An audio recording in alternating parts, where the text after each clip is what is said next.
Hi everyone, it's Mike Abadi. It's VTblogosphereTV. We are up to the 5th episode, if you can believe it.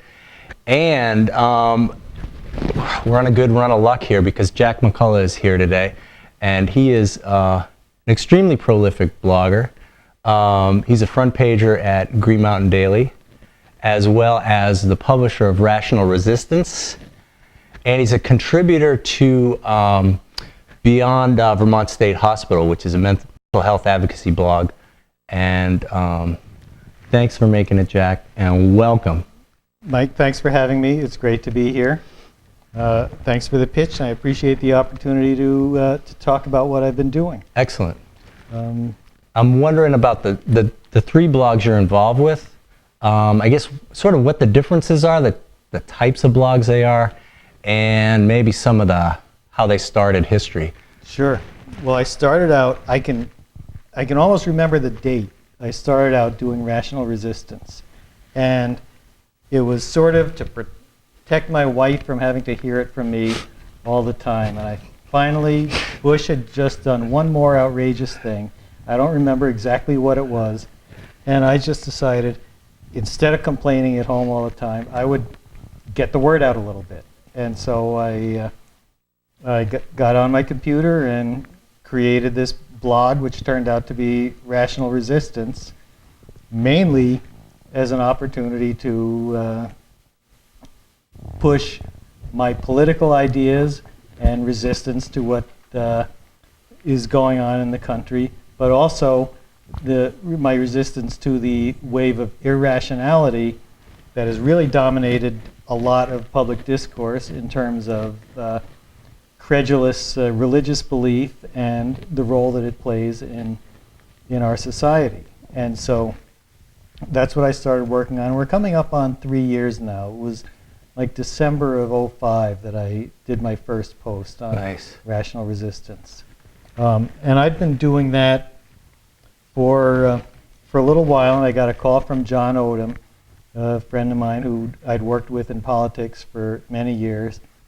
And he said he was thinking of starting up a blog sort of like Daily Kos, a group blog with people commenting on local political developments, and wondered if I'd be interested in being one of the people writing for it. Mm-hmm. And I had to think about it a little bit, wondering how much time I would have to devote to it.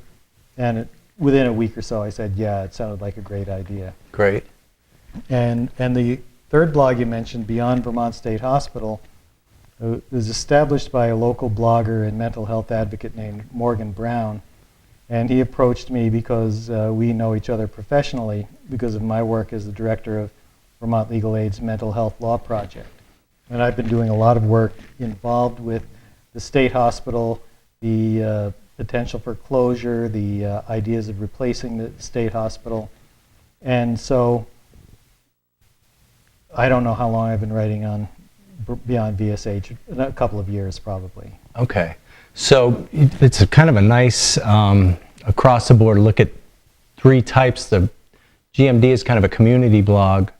Rational Resistance, I don't know if you call it an individual blog or a sort of one-person soapbox platform with, I think there's room for comments though. Oh yeah. And then there's a single issue advocacy blog. So that's a great kind of spectrum there. Nice. We are now filming the day after the final debate between Obama and McCain. And I know you saw it, and I'm wondering what your thoughts are, how things look heading into what, 2 and something weeks? Less than 3 weeks away. I think things are looking good. I watched it. I forced myself to watch every minute of all of the debates, and people were saying, well, McCain did better on this debate than he did in any of the others.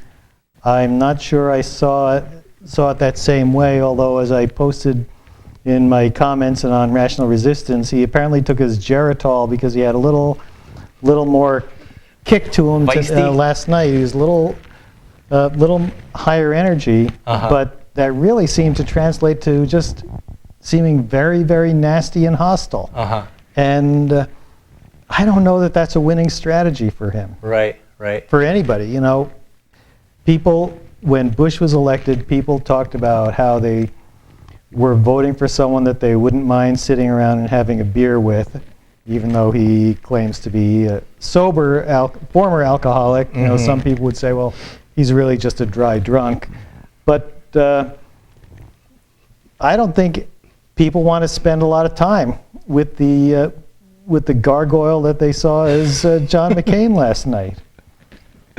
Who likes that guy? Were there any statements he made or policy positions he took you found particularly egregious? You did use the word forced to watch. Is kind of getting through these debates a bit of discomfort, or? It's really pretty hard to. I know that the television's there; it can't hear me or the other people in the room, but it's hard not to yell back. And it's striking that he can repeat the same lies that he said over and over again right before or right after Obama tells him the fact, yeah, but what is the fine you're going to charge? The answer, there's no fine. Yeah, but how much is that fine going to be? Similarly, yeah, he didn't respond. It was he went back to his original point. Obama had already debunked his original point. It was a fascinating bounce back. His ideas about the tax plan, very similar. You know, he will characterize Obama's tax plan in a certain way, and then he will stick to it regardless of the facts. You know, which is really the conservative mindset, I would say.